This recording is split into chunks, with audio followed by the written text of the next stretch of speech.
ከእግዚአብሔር የሚሰማ ትውልድ ይሻገራል። ሰይጣን አያስቆመው፣ ሰዎች አያስቆሙትም፣ ሁኔታ አያስቆመው። የእግዚአብሔር ቤተሰቦች መቆም አልበቃችሁ፣ መከራ አልበቃችሁ፣ ችግር አልበቃችሁ፣ ፖቨርቲ አልበቃችሁ። ድምፁን ስሙት። የእግዚአብሔር ድምፅ ሕይወትን ተሸክሟል።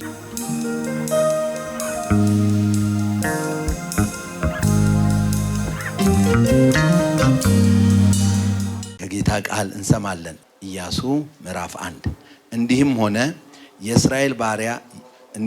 የእግዚአብሔር ባሪያ ከሞተ በኋላ እግዚአብሔር የሙሴን አገልጋይ የኔዌን ልጅ ኢያሱን እንዲህ ብሎ ተናገረው። ባሪያዬ ሙሴ ሞቷል። አሁንም አንተና ይህ ሕዝብ ተነስታችሁ ለእስራኤል ልጆች ወደምሰጣቸው ምድር ይህን ዮርዳኖስን ተሻገሩ። ለሙሴ እንደተናገርኩ የእግራችሁ ጫማ የሚረግጠውን ቦታ ሁሉ ለእናንተ ሰጥቻለሁ። ከምድረ በዳ ከዚህ ከሊባኖስ ጀምሮ እስከ ታላቁ ወንዝ እስከ ኤፍራጥስ ድረስ የኬጣውያን ምድር ሁሉ እስከ ፀሐይ መግቢያ እስከ ታላቁ ባህር ድረስ ዳርቻችሁ ይሆናል። በሕይወት ዕድሜ ሁሉ ማንም አይቋቋምህም። ከሙሴ ጋር እንደሆንኩ እንዲሁ ከአንተ ጋር እሆናለሁ። አልጥልህም፣ አልተውህም። ለአባቶቻችሁ እሰጣቸዋለሁ ብዬ የማልኋቸውን ምድር ለዚህ ሕዝብ ታወርሳለህና ጽና፣ አይዞህ። ነገር ግን ጽና፣ እጅግም በርታ። ባሪያዬ ሙሴ ያዘዘን ሕግ ሁሉ ጠብቅ አድርገው። በምትሄድበትም ሁሉ እንዲከናወንልህ ወደ ቀኝም ወደ ግራም አትበል። የዚህ ሕግ መጽሐፍ ከአፍህ አይለይ። ነገር ግን የተጻፈበትን ሁሉ ትጠብቅና ታደርግ ዘንድ በቀንም በሌሊትም አስበው። የዛን ጊዜ መንገድህ ይቀናልሃል ይከናወንልሃልም። በምትሄድበት ሁሉ አምላክ እግዚአብሔር ከአንተ ጋር ነውና ጽና፣ አይዞህ፣ አትፍራ፣ አትደንግጥ ብዬ አላዘዝኩህምን ይላል። እግዚአብሔር ይመስገን። ከዚህ ቃል እንደምናየው ዛሬ ካለን ሰዓትም አኳያ ፈጠን ፈጠን ብዬ ልናገራችሁ ወይም ደግሞ እግዚአብሔርን ቃል ላጋራችሁ የምፈልገው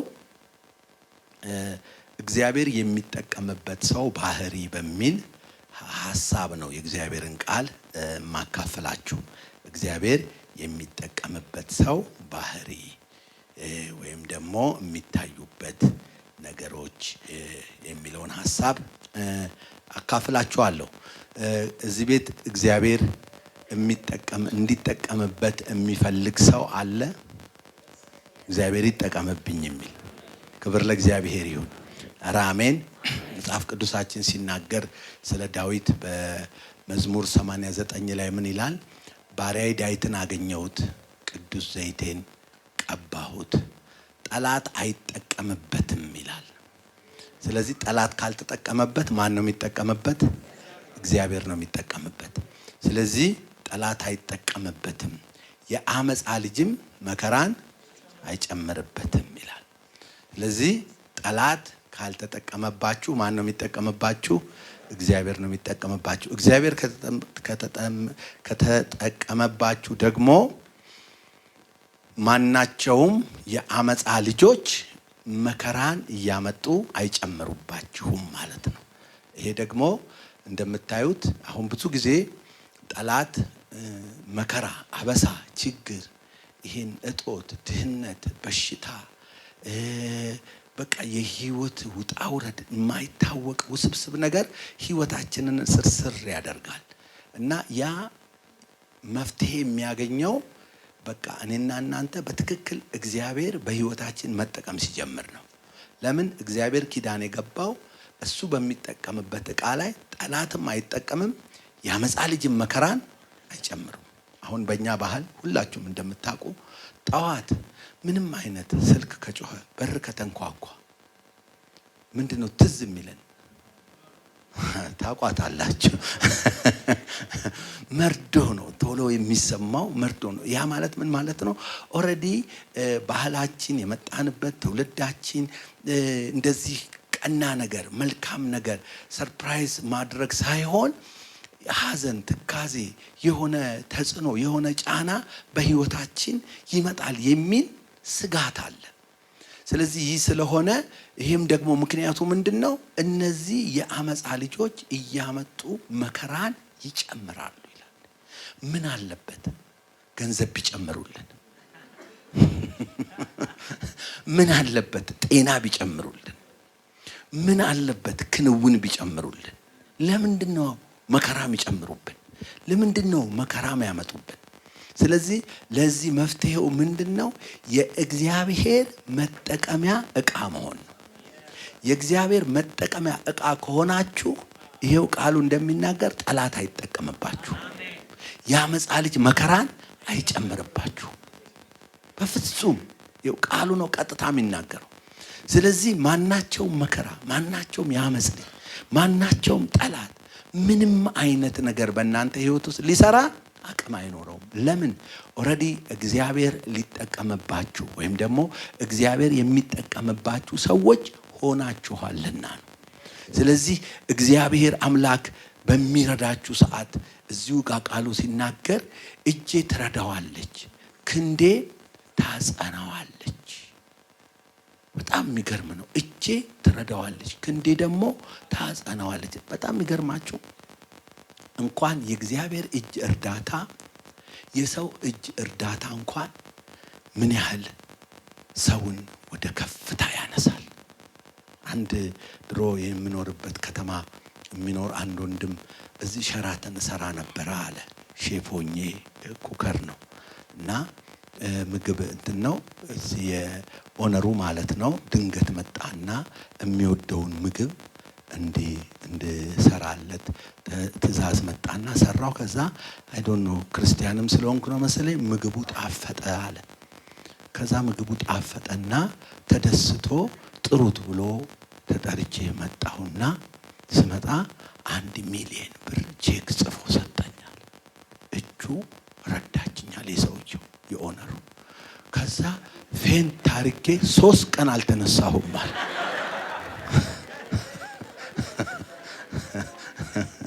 ልብ በሉ። የሰው እጅ እንኳን ሲዘረጋ ሰውን እንኳን ሲረዳ የሰው መንገዱና አቅጣጫው ይቀየራል። መጽሐፍ ቅዱስ እግዚአብሔር ሲጠቀምባችሁ ማንም አይረዳችሁም ይላል። ራሱ የእግዚአብሔር እጅ ትረዳችኋለች። ስለዚህ እጁ ትረዳዋለች፣ ክንዱ ደግሞ ታጸናዋለች ይላል። ስለዚህ የእግዚአብሔር እጅ እርዳታ ወደ እናንተ የሚመጣው መጠቀሚያው ስትሆኑ ነው። ስለዚህ ወገኖቼ እንደ ወስኑ። ማንም አይጠቀምባችሁ፣ ሰይጣን አይጠቀምባችሁ፣ ሰዎች አይጠቀሙባችሁ፣ ሁኔታ አይጠቀምባችሁ፣ እግዚአብሔር ይጠቀምባችሁ። በቃ እግዚአብሔር የሚጠቀምባችሁ ሰዎች ሆኑ። ምክንያቱም በህይወታችሁ ዘመን ማንም አይቋቋማችሁ። በህይወታችሁ ዘመን ማንም እናንተን እንዲህ አድርጎ ሊነካ አይችልም። ቀጥታ የእግዚአብሔር እገዛ ወደ እናንተ ይመጣል። ቀጥታ የእግዚአብሔር እጅ ከናንተ ጋር ትሆናለች። እግዚአብሔር ደግሞ ከረዳችሁ እስቲ ዴስቲኒያችሁን አስቡ። ዴስቲኒያችሁን አስቡ። ዳዊት ምን አለ? እግዚአብሔር ባይረዳን፣ እግዚአብሔር ከኛ ጋር ባይሆን እስራኤል እንዲህ ይበላል፣ ሰዎች በእኛ ላይ በተነሱ ጊዜ አለ። ልብ በሉ። እግዚአብሔር ካልተጠቀመብን ሰዎች በእኛ ላይ መነሳታቸው አይቀርም። ግን ዳዊት ምን አለ? ሰዎች በእኛ ላይ በተነሱ ጊዜ ሕያዋን ሳለን ምን ባልን ነበራል። ስለዚህ የእግዚአብሔር አብሮነት ከኛ ጋር ከሌለ አይደለም ሌላው ሰዎች እየተነሱብን እንኳን መቋቋም አንችልም። ለምን? የሰው ቃል ሄቪ ነዋ። የሰው ቃል ከባድ ነዋ። የሰው አቅም ከባድ ነዋ። ሰው መንፈሱ ኃይለኛ ነው። ያንን መቋቋምና ማሸነፍ የምንችለው እግዚአብሔር ከኛ ጋር ሲሆን ብቻ ነው። ወይም ደግሞ የእግዚአብሔር መጠቀሚያ ዕቃ ስንሆን ብቻ ነው። ስለዚህ እስራኤል እንዲህ ይበል፣ ለጥርሳቸው ንክሻ ያላደረገን እግዚአብሔር ይመስገን። ወጥመድ ተሰበረ፣ እኛም አመለጥን። ነፍሳችን እንደ ወፍ ከአዳኝ ወጥመድ አመለጠች እያለ የሚለው እግዚአብሔር ከኛ ጋር ስላለ እግዚአብሔር ስለሚጠቀምብን ነው። እና ባጭሩ እግዚአብሔር ይጠቀምባችሁ። ኧረ አሜን። እንግዲህ ይሄ ከሆነ እግዚአብሔር የሚጠቀምበት ሰው ሶስት ባህሪያት በሚል ሶስት ፖይንቶችን እነግራችኋለሁ። እግዚአብሔር የሚጠቀምበት ሰው ሶስት ባህሪያት በሚል ሐሳብ እነግራችኋለሁ። እሱም በዚሁ በኢያሱ ምዕራፍ 1 ቁጥር 1 ላይ ሲናገር ከዚሁ ቃል ላይ ነው ይሄንን ሐሳብ የምነግራችሁ። የመጀመሪያው እግዚአብሔር የሚጠቀምበት ሰው ወይም ደግሞ አንድ ሰው ላይ እግዚአብሔር እንዲጠቀምበት ሰውየው የሚሄድበት የመጀመሪያ ጎዳና የመጀመሪያው ሐሳብ እዚህ ጋር የሚያስቀምጠው ምን ነው? ታማኝነትን ነው። ታማኝነትን። ስለዚህ ታማኝን ሰው እግዚአብሔር ይጠቀምበታል። ስለዚህ ታማኝ ከሆናችሁ እግዚአብሔር ሊጠቀምባችሁ መንገድ እየጠረገ ነው ማለት ነው። ስለዚህ ታማኝነት ለእግዚአብሔር ዕቃነት እግዚአብሔር በእናንተ ሊጠቀም መንገድ የሚጠርግ ትልቅ የእግዚአብሔር ምንድነው? ጥበብ ነው። ስለዚህ ታማኝነት ወሳኝ ነው። እዚህ ቦታ ጋር ስትመለከቱ ኢያሱን መጽሐፍ ቅዱሳችን እንደሚነግረን ምን ብሎ ይናገራል? ቁጥር 1 ላይ እንዲህም ሆነ የእግዚአብሔር ባሪያ ሙሴ ከሞተ በኋላ እግዚአብሔር የሙሴን አገልጋይ የኔዌን ልጅ ኢያሱን እንዲህ ብሎ ተናገረው ይላል። እዚህ ጋር ነው ታማኝነቱ። ሙሴ ወደ ሙሉ በእግዚአብሔር አገልጋይ ተብሎ ወደ መጠራት ከመምጣቱ በፊት የማን አገልጋይ ነበር? የሙሴ አገልጋይ ነበረ። ለሙሴ ታማኝ ነበረ። ለሙሴ በደንብ አድርጎ የተሰጠ ነበረ። እግዚአብሔር መጽሐፍ ቅዱሳችን ሲናገር እዚህ በአካል የምታየው ወንድምህን ያልወደድክ ያላየኸውን እግዚአብሔርን እንዴት ይላል። ምን ጊዜም ሐዋርያው ጳውሎስ በቆሮንቶስ መልእክቱ መጀመሪያ የሚታየው ነው፣ ከዛ ነው መንፈሳዊው ይላል፣ የማይታየው ይላል።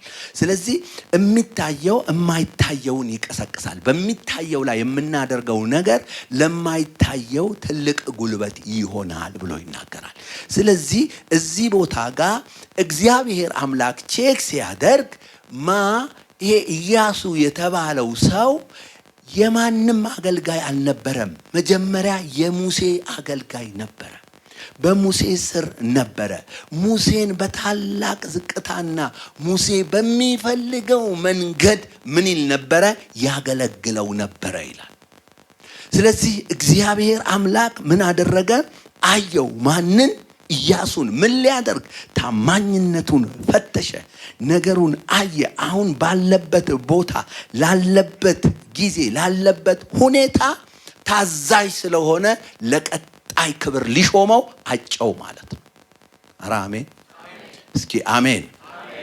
አንዳንድ ጊዜ አካባቢያችን ላይ ያሉ በእኛ ዙሪያ ያሉ አገልጋዮቻችን፣ ፓስተሮቻችን እንዲሁ ዝም ብሎ ይመስሉናል።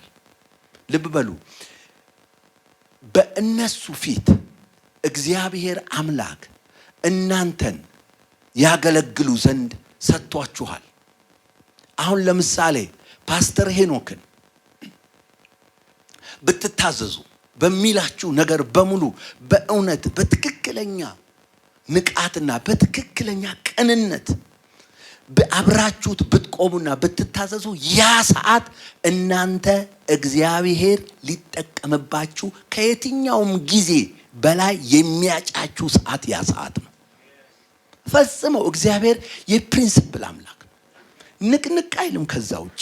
ስለዚህ ልብ በሉ፣ እዚህ ጋር ለትምህርታችን የተቀመጠው ይህ ኢያሱ የተባለው ሰው ሙሴ እንዲያርግልኝ ብሎት አይደለም፣ ግን በራሱ ሰሚት አድርጎ ለሙሴ አገልጋይ ሆኖ ነው የተገለጠው። እዚህ ጋርም የሱ ታይትሉ ሲነገር የሙሴ አገልጋይ ተብሎ ነው የተጻፈው። አሁን እንደው እውነቱን እንናገርና የፓስተር ሄኖክ አገልጋይ ተብላችሁ ብትሉ እሺ ትላላችሁ? እንትኑን ነው የምለው ለትምህርቱ እንጂ እሱ ችግር የለበትም።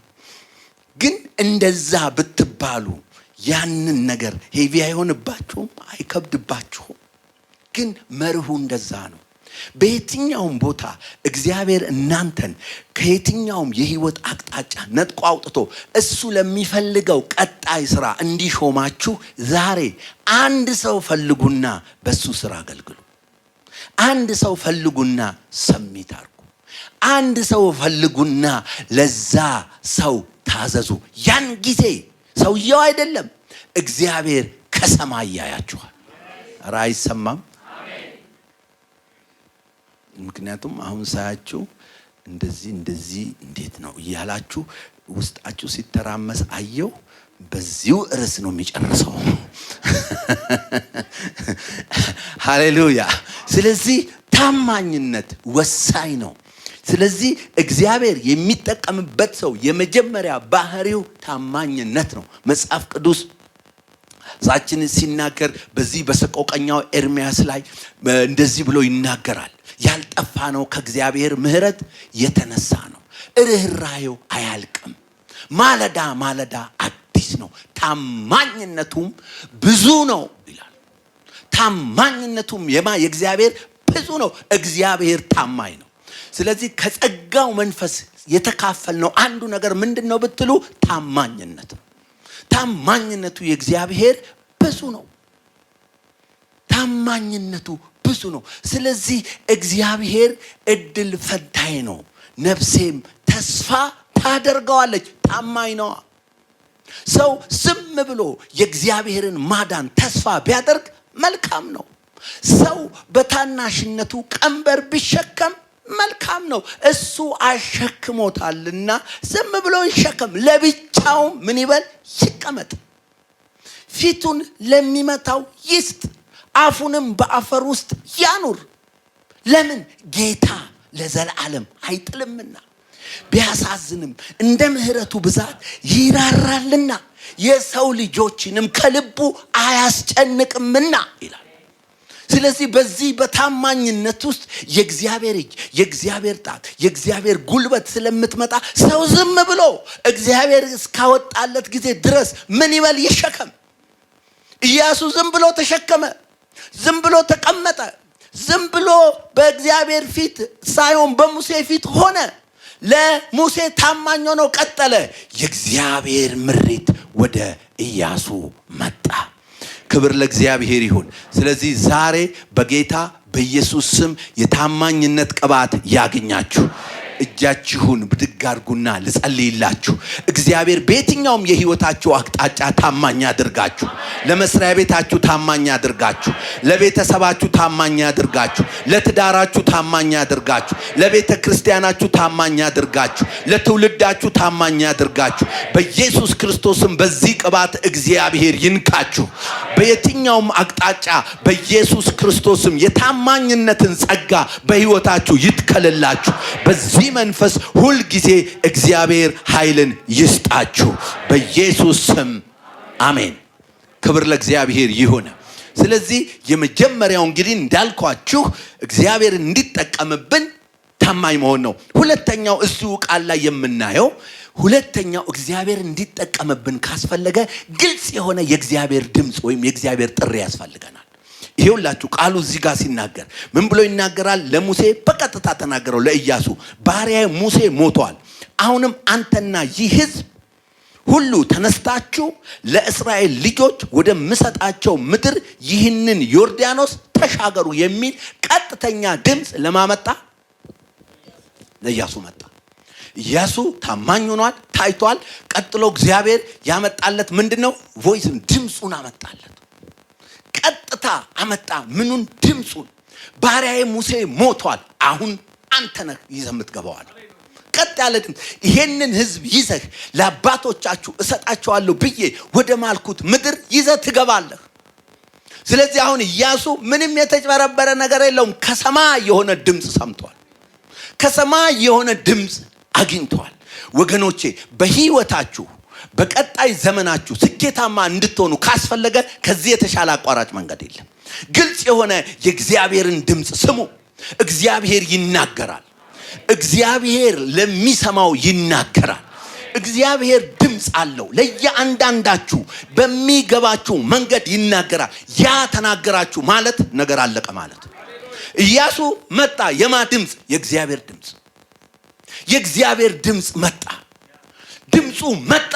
ኢያሱ ብድግ አለ። ልብ በሉ፣ ኢያሱ እኮ የሙሴ አገልጋይ ነው። ምንም ኤክስፒሪየንስ የለው። ምንም እንደዚህ ያለ ነገር ህዝብ መርቶ ማያቅ፣ ምንም የሚያደርገውን ነገር አያቅም። ለራሱ እንኳን ከዚህ ከመለኮት ምሪት ተቀብሎ የተለማመደው ነገር ምንም የለም። ግን እግዚአብሔር በዛ ታማኝነት ውስጥ አየና አሁን የሚያበረታ ምን መጣለት? ቮይስ መጣ። የእግዚአብሔር ድምጽ። የእግዚአብሔር ድምጽ መጣ። የእግዚአብሔር ድምጽ ሲመጣ ኢያሱ ምን መሆን ጀመረ? መበርታት። ምን አይነት ድምጽ ነው የመጣለት? ይሄንን ህዝብ ይዘህ ይሄን ዮርዳኖስን ተሻግረ ከዛ ለአባቶቻችሁ ሰጣችኋለሁ ብዬ የማልኩት ምድር ላይ አንተ እኮ አይደለም ያለው፣ ህዝቡን ይዘህ ትገባለህ። እግዚአብሔር ነው ያለው። ምክንያቱም መጽሐፍ ቅዱስ ሲናገር የእግዚአብሔር ድምጽ በኃይል ነው ይላል። መዝሙር 29 የእግዚአብሔር ድምጽ ምድረ በዳን ያናውጣል። የእግዚአብሔር ድምጽ የቃዴስን ምድረ በዳ ያናውጣል ይላል። የእግዚአብሔር ድምጽ የእሳቱን ኃይል ይቆርጣል ይላል። የእግዚአብሔር ድምጽ ጫካውን ያናውጣል ይላል። የእግዚአብሔር ድምጽ ሃሌሉያ፣ አረ አሜን። ዋላዎችን ምን ያደርጋል? ያጠነክራል ይላል። ድምጹ እግዚአብሔር ድምጹን ይላክላችሁ። ሱናማጢስ ምላለች? የውዴ ቃል በተራሮች ላይ ሲዘል በኮረብቶች ላይ ሲወረወር ወደ እኔ ይመጣል። ምን ሊያደርግ? ከገባውበት ከአዘቅት ውስጥ፣ ከዛ ከሸለቆ ውስጥ፣ ከዛ ከማጥ ውስጥ ምን ሊያደርገኝ? ሊያወጣኝ። ለዚህም ነው ነፍሴ ሳላቀው በከበረ ሰረገላ ላይ አስቀመጠችኝ። ይኸውላችሁ መንፈሳዊ ነገር ታግላችሁ አይደለም። በመለኮታዊ ጉልበት አንድ ቦታ ላይ ድንገት ነው የምትደርሱት። ኧረ አሜን። አንድ ቦታ ላይ ሳታስቡ ድንገት ደርሳችኋል። ያ ምን ይባላል? መለኮታዊ ቅንብር ይባላል። ስለዚህ በኃይልህ አትገባም፣ በጉልበትህ አትገባም፣ በእግዚአብሔር ድምጽ ግን ትገባለህ። ለአማኝ የተሰጠ ትልቅ ሀብት፣ ትልቅ ጉልበት፣ ትልቅ ጸጋ፣ ትልቅ ብቃት፣ ትልቅ ኃይል ቮይስ ነው፣ የእግዚአብሔር ድምጽ። ዳዊት ለዚህ ነው እግዚአብሔር ተናገረ እኔም ይሄንን ብቻ ሰማው። ኃይል የማን ነው አለ? የእግዚአብሔር ነው። ይሄ ድምጽ ሲመጣ ታውቃላችሁ፣ የእግዚአብሔር ድምጽ ዋላዎችን ያጠነክራል። ዋላ ታውቃላችሁ በጣም ስስ ፍጥረት ነች። ለራሷ ብቁ ያይደለች ነች። የምትኖረው በተራራ ላይ ነው። ከጠላቶቿ እንደዚህ ብላ ነው። ግን እግዚአብሔር ምን አድርጓታል? እግሮቿን አጠንክሯታል ይላል። በድምጹ ይላል። ይሄ ለእናንተ ትልቅ ተምሳሌት ነው። አይታችኋል በዚህ አኒማል ቻናል ላይ፣ ጂኦግራፊ ቻናል ላይ እነዚህ ዋላዎች እንዴት ተራራ ላይ እንዳሉ። ነብር ይከተላቸዋል፣ አንበሳ ይከተላቸዋል፣ አራዊት፣ እነዚህ ቫዮለንት የሆኑ አራዊቶች ይከተሏቸዋል። ዋላዎቹ ግን እየታከኩ ይሄዳል፣ ይከተሏቸዋል። ከዛ ዞር ሲል አንበሳ እማይሆን ቦታን የደረሰው። እቺ ግን ዋላ አላቆመችም። የተመሰለችው በእኔና በእናንተ እየወጣች ነው። እግሯን እግዚአብሔር አጠንክሮላታል። ንክስ እያደረገችብናል። ከዛ አንበሳ ልክ ገና ሲያይ ብዙ ወደ ላይ ወጥቷል። ምንም አማራጭ የለውም። እንደ እንትን እየተምዘገዘገ ወደ ምድር መውደቅ ይጀምራል። ድምጹን ስትሰሙ እግዚአብሔር ያልቃችኋል። ጠላቶች ይከተላሉ፣ ሰይጣን ይከተላችኋል፣ ሰዎች ይከተሏችኋል፣ ድህነት ይከተላችኋል፣ በሽታ ይከተላችኋል። በኋላ እናንተ በጣም ስለራቃችሁ ሲያይ ከመውደቅ ውጭ አማራጭ የለውም። እግዚአብሔር ጠላታችሁን ይጣልላችሁ። ይሄ ግን የሚሆነው በምንድነው? ቮይስ ድምጽ ተለማመዱ። እግዚአብሔር ሲናገር ስሙ። እግዚአብሔር ይናገራል። እግዚአብሔር ይናገርሻል። እግዚአብሔር ይናገርሃል። ዛሬ በየትኛውም አቅጣጫ እግዚአብሔር ይናገራል። መጽሐፍ ቅዱስ ኢዮብ ሲናገር እግዚአብሔር በአንድም በሌላም ይናገራል። ሰው ግን አያስተውልም። እነሆ በሌሊት በእንቅልፍ በወደቀ ጊዜ እነሆ በተግሳጹ ያስደነግጠዋል። ነፍሱን ከመከራ ሕይወቱንም ከሰልፍና ከጉድጓድ ያድነው ዘንድ እግዚአብሔር ምን ይለዋል? ይናገረዋል። እነሆ በሌሊት በድምጽ ይመጣና ተነስ ይለዋል። በጩኸት ድምጽ ይናገረዋል። ጆሮውንም ያስደነግጠዋል። አሜን። እግዚአብሔር በድንጋጤ የሚሆን በምን መጥቶ ብቻ ያስነሳል። እስኪ አሜን ባካችሁ። ስለዚህ የእግዚአብሔር ድምጽ እግዚአብሔር የሚጠቀምበት ሰው የእግዚአብሔርን ድምጽ ይለማመዳል። እግዚአብሔር የሚጠቀምበት ሰው የእግዚአብሔርን ድምጽ ይሰማል። እግዚአብሔር የሚጠቀምበት ሰው ድምጹን ያስተናግዳል። ይሄ ድምጽ ከመጣ ታሪክ ይቀየራል። እግዚአብሔር በኢየሱስ ስም ድምጹን ያለማምዳችሁ። ከዚህ ቀን ጀምሮ ድምጹን የምትሰሙ ያርጋችሁ ወገኖቼ። እግዚአብሔር ሲመጣ አታውቁትም በየትኛው መንገድ እንደሚመጣ። ግን በአንድ ትሁት በሆነ ድምጽ እግዚአብሔር ሆይ ተናገረኝ በሉ። ድምጽህን አሰማኝ በሉት። ድምጹ ቀጥ ብላ ከመጣች ከዚያን ቀን ጀምሮ መጽሐፍ ቅዱስ በዚህ በአንደኛ ሳሙኤል ላይ ሲናገር ስለ ዳዊት የእግዚአብሔር ኃይል በዳዊት ላይ በኃይል ይመጣበት ነበር ይላል።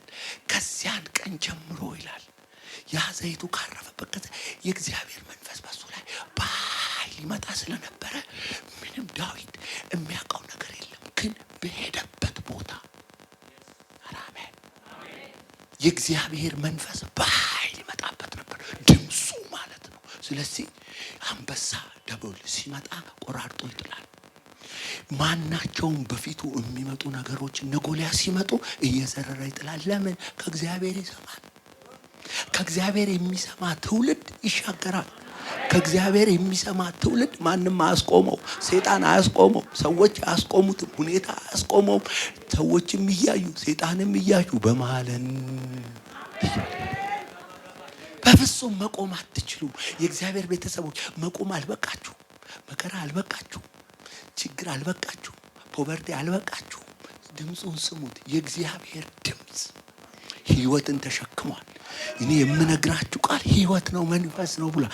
ያ ድምጽ ነው ነውጥ የሚያመጣው። ያ ድምጽ ነው በሕይወታችሁ ላይ አይታችሁ የማታውቁትን ተአምራት የሚያመጣው። ያ ድምጽ ነው በሕይወታችሁ ፈቅ እንድትሉ የሚያደርገው። ኃይል ብርታት አይደለም። አሁን እናንተ ካልኩሌት የምታደርጉት ነገር አይደለም። ለየትኛውም ነገራችሁ እግዚአብሔር ድምጽ ያሰማችሁ። አሜን። ድምጽ ያሰማችሁ። አሜን። ድምጽ ያሰማችሁ። በኢየሱስ ስም የድምጹ ጉልበት ይምጣባችሁ። እግዚአብሔር በድምጹ ጉልበት ይገናኛችሁ። የድምጹ ብቃት በኢየሱስ ስም ይግባባችሁ። ድምጹ ከመጣ ነገር ይቀየራል። ድምጹ ነው ጉልበት ለአማኝ በጣም አርጎ የሚያስኬደው። ክርስትናችሁ ውበት እንዲኖረው የሚያደርገው ድምጽ ነው። ሶስተኛና የመጨረሻው እዚሁ ቃል ላይ ቁጥር 8 ላይ እንዳልኳችሁ እግዚአብሔር የሚጠቀምበት ሰው አንደኛ ታማኝነት፣ ሁለተኛ ግልጽ የሆነ ድምጽ ወይም ጥሪ፣ ሶስተኛ የእግዚአብሔር ቃል ሙላት። ቁጥር 8 ላይ ለኢያሱ ያለው ይሄንን ነው። የዚህ ሕግ ቃል ከአፍህ አይለይ፣ ነገር ግን የተጻፈበትን ሁሉ ትጠብቅና ታደርግ ዘንድ እንዲቻልህ በቀንም በሌሊትም ምን በለው?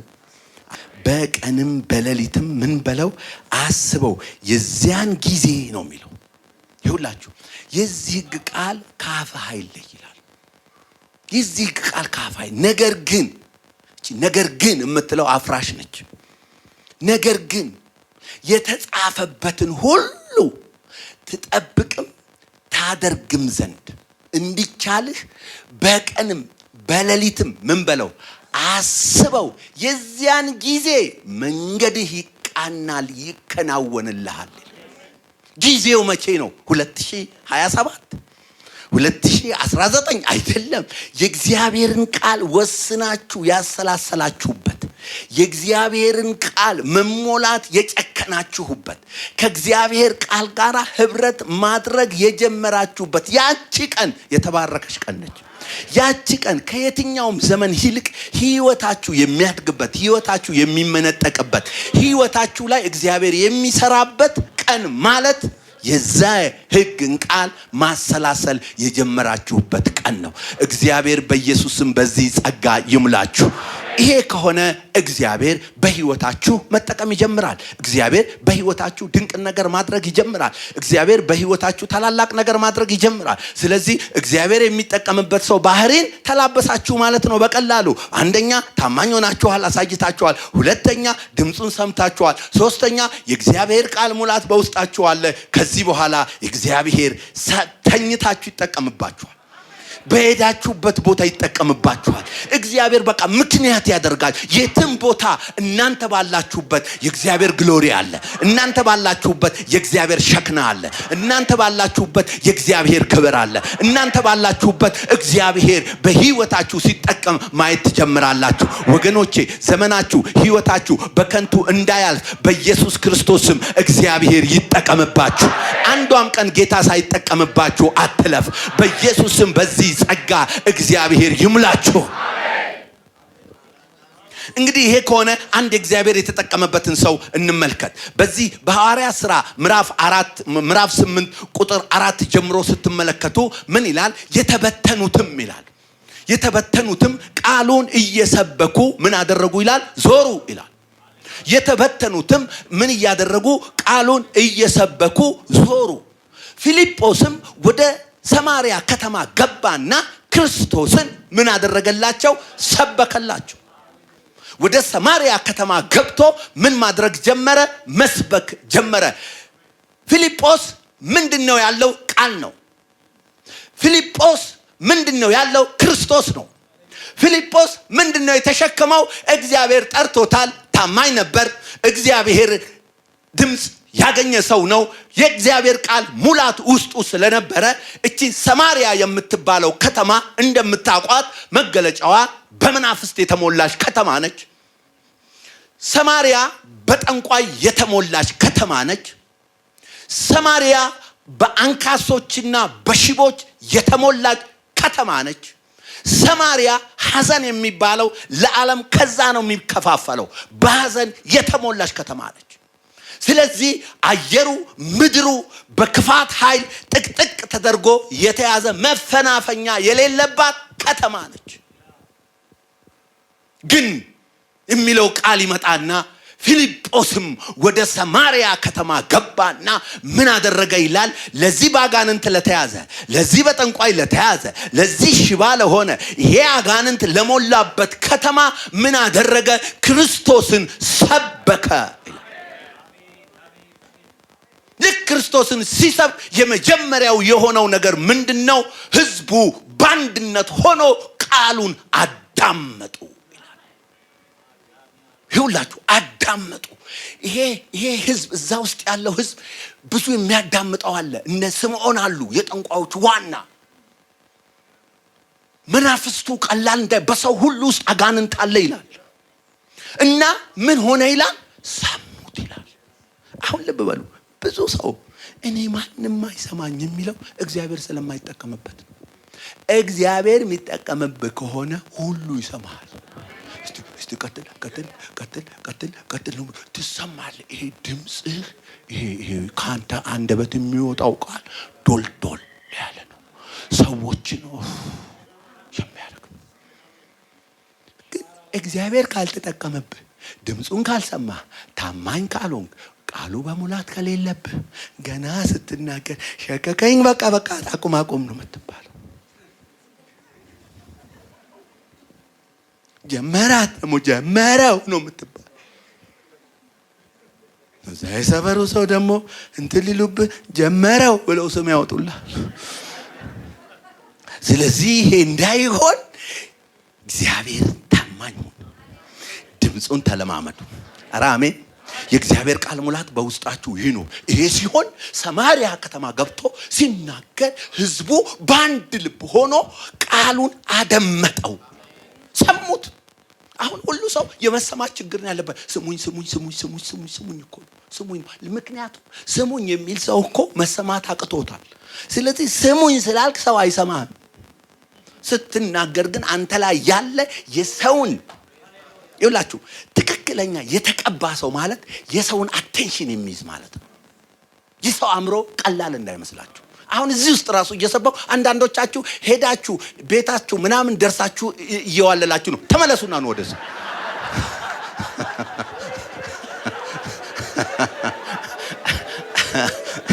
ሃሌሉያ፣ ክብር ለኢየሱስ ይሁን።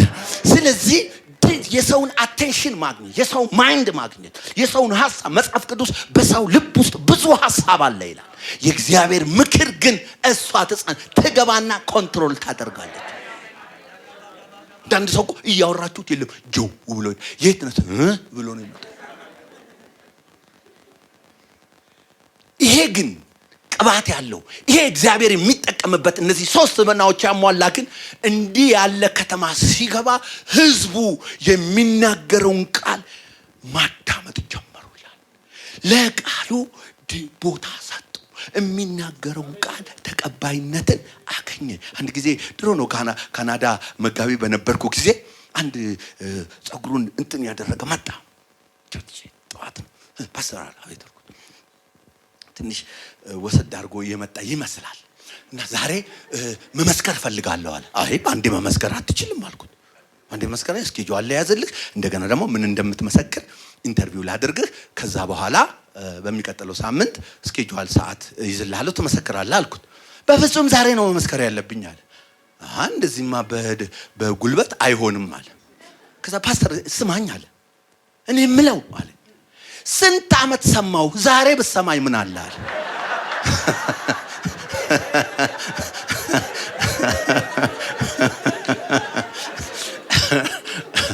ልብ በሉ እግዚአብሔር ሞገስ ካልሰጠ መሰማት አይቻልም። ሚስቶች እግዚአብሔር የሚጠቀምባችሁ ካልሆናችሁ ባሎቻችሁ አይሰማችሁ። ባሎች እግዚአብሔር ካልተጠቀመባችሁ ሚስቶቻችሁ አይሰማችሁ። ምክንያቱም ገና ሲጀምሩ ድምጻችሁ ይሻክራቸው። ሚስቶች ገና ሲጀምሩ አምቡላንሷ ጀመረች ነው ብላችሁ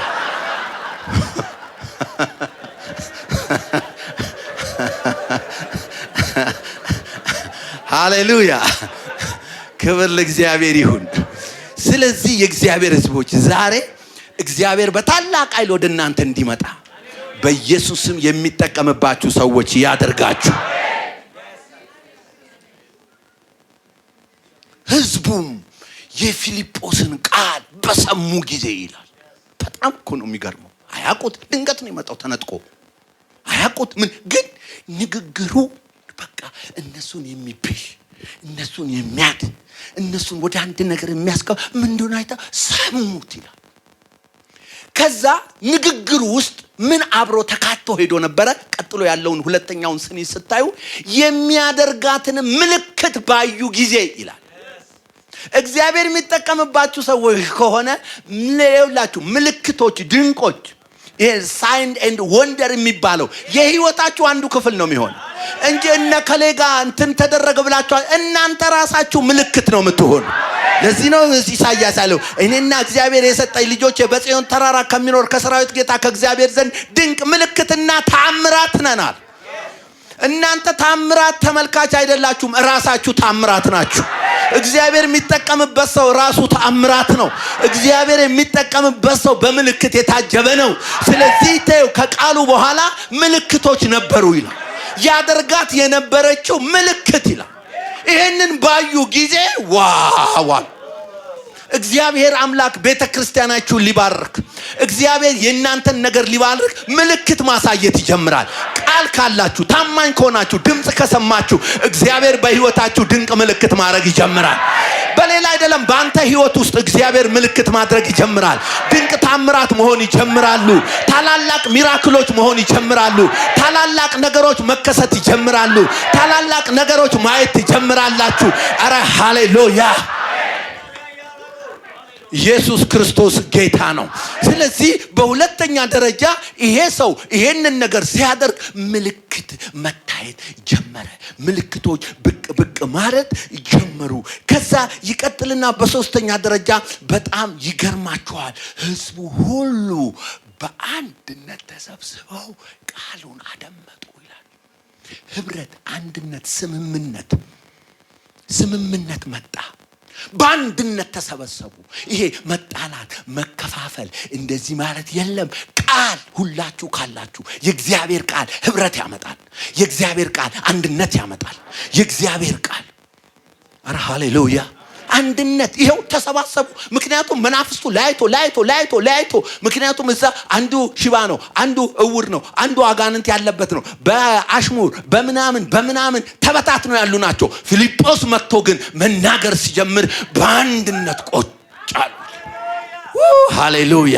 እግዚአብሔር ይሄንን ዘመን ያፍጠነልን በኢየሱስ ስም። ይሄ መንፈስ በእናንተ ላይ ይምጣባችሁ። ቃል ካለ ቃል ከመጣ ምን የማይቀየር ነገር አለ? ቃል ከመጣ ምን የማይኖር ህብረት አለ? ቃል ከመጣ ምን የማይኖር አንድነት አለ? ዛሬ እኮ የብዙ ችግር አንድነት የለም እኮ እንደው ተከፋፍሎ ነው ያለው። ያ ማለት ቃል የለም ማለት ነው። አንድነት ጠፋ ማለት ቃል የለም ማለት ነው። ይሄው የእግዚአብሔር ቃል እናንተ ውስጥ ቃል ካለ በቤተ ክርስቲያናችሁ፣ በህብረታችሁ፣ በቤተ ህብረታችሁ፣ በአገልግሎታችሁ በአንድነት ነው የምትሰባሰቡት። አንዱ ደግሞ መጽሐፍ ቅዱስ የሚለው ምንድነው? አንዱ 1000 ካባረረ 2 10,000 ይላል። ራሱ ላይፍ ቅልጥፍ ይላል ማለት ነው። አሜን። 2 10,000 እንትኑ ራሱ እንዴት አድርጎ እንደሚበዛ ታያላችሁ። እግዚአብሔር አንድ ያርጋችሁ። የአንድነት ቅባት በኢየሱስም በዚህ ጉባኤ ላይ ይፍሰስ። ይሄ ጉባኤን የሚበትን ይሄ ከእግዚአብሔር ቃል ያልሆነ ኤክስፒሪየንስ፣ ከእግዚአብሔር ቃል ያልሆነ ባህል፣ ከእግዚአብሔር ቃል ያልሆነ ልምምድ በኢየሱስም ይመታ። ይሄው እንደ እግዚአብሔር ቃል። ይሄ እኮ ፊልጶስ እዛ ከተማ ገብቶ እኮ ነው ልክ መናገር ሲጀምር የሆነው ነገር ምንድነው? በቃ በአንድነት ተሰበሰቡ። አንድ ሆኑ። አንድ መንግስተ ሰማያት አንድ ከመሆናቸው የተነሳ ምንድነው የሚባለው? ረጅም ማንኪያ ነው ያለው አሉ። ማንም ለራሱ አይጎርሱም። አንዱ ላንዱ እስቲ አሁን ተጎራረሱ። ሃሌሉያ! ስለዚህ የአንድነት ቅባት መጣ። በአራተኛ ደረጃ የተከሰተው ምንድነው? ከብዙ ሰዎች እዛ ጉባኤ በአንድነት ቃል ያደምጡ ከነበሩ ከብዙ ሰዎች ምን ሆነ ይላል? አጋንንቶች እየጮሁ መውጣት ጀመሩ ይላል። መናፍስት እየጮኸ መለቀቅ ጀመረ።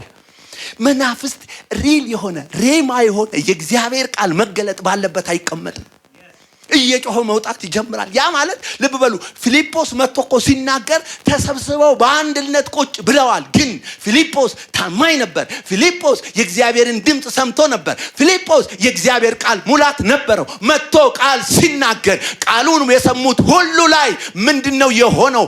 አጋንንት እየጮኸ ወጣ ይላል። ከከተማው ላይ አጋንንት እየጮኸ መልቀቅ ጀመረ፣ እያጓራ መውጣት ጀመረ ይላል። በጌታ በኢየሱስም እግዚአብሔር ቃልን አስታጥቋችሁ በዚህ ምድር ላይ ያለ የአጋንንትን መንጋ የምታባርሩ ያደርጋችሁ።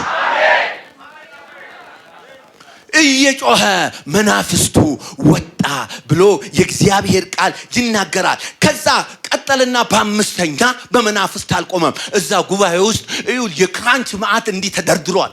ሁሉም በክራንች ነው የገባው። ፎቅ ይጋል በዊልቸር ነው የገባው። ጥቅጥቅ ያለ። ምክንያቱም ቃሉ ሲናገር ብዙ ሺባዎችና አንካሶች ይላል። አይ ወንጌል፣ አይ የእግዚአብሔር ቃል ጉልበቱ። ሃሌሉያ! እግዚአብሔር በቃሉ ይሰራል። እግዚአብሔር በቃሉ ሰማይና ምድርን ያናውጣል። እግዚአብሔር በቃሉ የመናፍስትን ኃይል ያጠፋል። እግዚአብሔር በቃሉ የበራሪቱን እባብ ይወጋል። እግዚአብሔር በቃሉ ድንቅና ተአምራት ያደርጋል። ለኔና ለናንተ የተሰጠ ይሄ ቃል ብዙ ነገር ይዟል። በጌታ በኢየሱስም በእግዚአብሔር ቃል ተሞሉ። በኢየሱስም ፊልጶስ ሌላ አቅም የለውም፣ ሌላ ብቃት የለውም፣ ሌላ ችሎታ የለውም። ቃል ሲናገር እነሆ አንካሶች መዝለል ጀመሩ፣ ሽባዎች መዝለል ጀመሩ፣ እውሮች ማየት ጀመሩ። ተአምር ሆነ። በምድሪቱ ተደርጎ አያውቅም፣ በምድሪቱ ሆኖ አያውቅም። ቃል የተሸከመ ሰው ግን መጣ። ዛሬ ለኢትዮጵያ የሚጠቅም ሰው ማን እንደሆነ ታውቃላችሁ? የእግዚአብሔርን ቃል የተሸከመ። ዛሬ ለዓለማችን ጠቃሚ ሰው ማን እንደሆነ ታውቃላችሁ? ቃል የያዘ፣ ቃል የበራለት፣ ቃል የተገለጠለት፣ በቃሉ የሚመላለስ፣ በቃሉ የሚወጣ፣ በቃሉ የሚገባ። ያ ሰው በፊቱ ሽባ አይቆምም። ያ ሰው በፊቱ አጋንንት አይቆምም። ያ ሰው በፊቱ በሽታ አይቆምም። ያ ሰው በፊቱ ድህነት አይቆምም። ያ ሰው በፊቱ ምንም አይነት ነገር አይቆምም። እነዚህን ሰብሮ ይወጣል። ሃሌሉያ! ስለዚህ መናፍስቱ ሄደ፣ ሰዎች ሰሙ፣ ኤቭሪቲንግ ነገር አለቀ። ከዛ ቀጥሎ በስድስተኛ ደረጃ የምታዩት ነገር ምንድነው? በከተማይቷ ላይ ታላቅ ደስታ ሆነ። ስለዚህ ስታዩት ሰው ሁሉ ፍክት ተብሏል።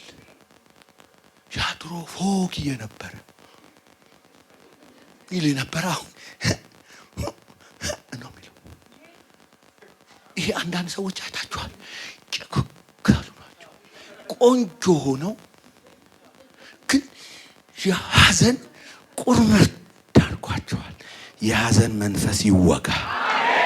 ፊልጶስ ገብቶ ይህንን ነው የሐዘኑን መንፈስ መታው። በከተማዋ ላይ ታላቅ ነገር ከማማረረው አልሞላም ብዬ ስሞላ ወደስ ሐዘን እንዴ ቢጎልም እንኳን ወይን በለሱ በዚያ ይለካ ጌታ ነው እሱ ጌታ ነው ጌታ ነው ጌታ ነው ጌታ ላመስግነው ሳላይ ሁኔታ እያሉ መዘመር ጀመሩ። የኔን ነገር የኔን ጉዳይ የያዘልኝ ጌታ አለ በሰማይ ማደሪያ ልግባና ላምልከው አንስቼ በገና። ሃሌሉያ! ኧረ አሜን! እስቲ ደስተኛ ነኝ በሉ አንድ ድምፅ። እስቲ ደስተኛ ነኝ በሉ አንድ ድምፅ። መንፈሱ ተመቷል። ደስተኛ ነኝ በሉ ባካችሁ። ደስተኛ ነኝ በሉ አንድ ድምፅ። ቃሉ ሲናገር በዛችም ከተማ ደስታ ሆነ። በዚችም ከተማ ደስታ ሆነ። በዚችም ቤተ ክርስቲያን ደስታ ሆነ። እግዚአብሔር የደስታን መንፈስ አፈሰሰ። እግዚአብሔር የደስታን ቅባት አፈሰሰ። የእግዚአብሔር ደስታ ኃይላችን ይሆናል። እግዚአብሔር በደስታ ክብር ያሻግረናል። እግዚአብሔር የደስታን ቅባት ይሰጠናል። እግዚአብሔር በደስታ ክብር ኃይልን ይሞላናል። ስለዚህ በዛች ከተማ ምን ሆነ? ደስታ ሆነ። ደስ ተሰኘ። ዛሬ ሐዘን የሚንጩ ከየት እንደሆነ ወቁ። ጌታ ኢየሱስ ክርስቶስ መጥቶ የተናገረው የጌታ እግዚአብሔር መንፈስ በኔ ላይ ነው አለ። ለድሆች የምስራችን ሰብክ ዘንድ እግዚአብሔር ቀብቶኛል። ለታሰሩት መፈታትን፣ ለተጠቁት ነፃነትን፣ ልባቸው ለተሰበረ መጠገንን እሰጥ ዘንድ የተወደደችውን የእግዚአብሔርን ዓመት አምላኬ የሚበቀልበትን ቀን ሰብክ ዘንድ እነሆ በሐዘን ፋንታ ዘይትን፣ በሐዘን መንፈስ ፋንታ የምስጋናን መጎናጸፊያ እሰጣቸው ዘንድ። ስለዚህ ሐዘን ምንድነው ማለት ነው? ልብ በሉ፣ አጋንንት ነው፣ መንፈስ ነው። እሰጣቸው ዘንድ የምን የደስታን መጎናጸፊያ። ስለዚህ ፊታችሁ ፈንዲሻ እንዲሆን እንድትስቁ፣ እንጆይ እንድታረጉ፣ ላይፍን እንድታጣጥሙት፣ ደስተኞች እንዳትሆኑ፣ ሁልጊዜ ቁርምድ ብላችሁ በትዳር አዝናችሁ፣ በኑሮ አዝናችሁ፣ በኢኮኖሚ አዝናችሁ፣ በሁሉ ታዝኖ እንዴት ይሆናል? እግዚአብሔር ይህንን የሐዘን ቅባት ይመታዋል። ይህን የክፉ ቅባት ይመታዋል። በጌታ በኢየሱስ ስም የደስታ መንፈስ ይግባባችሁ። የደስታ ኃይል ይምጣባችሁ። በከተማዋ ላይ ታላቅ ደስታ ሆነ። እስቲ በከተማዋ ታላቅ ደስታ ሆነ በሉ። ክብር ለእግዚአብሔር ይሁን። ከዛ ሰባተኛና የመጨረሻው ያደረገው ነገር ምንድነው? እውነት መሰል ውሸት ተጋለጠ ይላል። ምክንያቱም የእግዚአብሔር ኃይል ይሄ ነው ብለው ሲያመልኩ የነበረው ሲሞን የተባለው ሰው ያ ጠንቋዩ ሲሰብክ በፊልጶስ ተመታ። እሱም ጌታን ተቀብሎ እነ ፊልጶስን ይተባበራቸው ጀመር። እውነት ተብሎ በምድሪቱ ላይ ነክሶ ነበር። ሲጋለጥ ውሸት መሆኑ ተጋለጠ። ወንጌል ሲሰበክ፣ ቃል ሲሰበክ እውነት የመሰሉ ውሸቶች በሙሉ ይጋለጣሉ። እውነት የመሰሉ የሃይማኖቶች ሁሉ ይጋለጣሉ። እግዚአብሔር በኢየሱስ ክርስቶስ ስም የጸጋ ሙላት፣ የጸጋ መንፈስ በኢየሱስ ስም ይምጣባችሁ። እነሆ ዕንባቆም እንደተናገረው የመከራዬን ቀን ዝም ብዬ እጠብቃለሁ፣ ምንም እንኳን በለስ ፍሬን ባታፈራ፣ በወይን ሐረግ ፍሬ ባይገኝ፣ እነሆ እርሾች መብልን ባይሰጡ፣ ከብቶች ከጋጣ ቢታጡ፣ እኔ ግን በአምላኬ ደስ ይለኛል፣ በመድኃኒቴ አምላክ ሐሴት አደርጋለሁ። ጌታ አምላኬ ኃይሌ ነው፣ እግሮቼን እንደ ዋላ እግር ያጠነክራል፣ በከፍታ ላይም ያስኬደኛል። ሃሌሉያ! እልልታ ጭብጨባ ጨርሻለሁ። ፓስተርና ወደዚህ ማቋረጥ እልልታ ጭብጨባ እስቲ። ሃሌሉያ! ሃሌሉያ! ሃሌሉያ! ሃሌሉያ! ሃሌሉያ!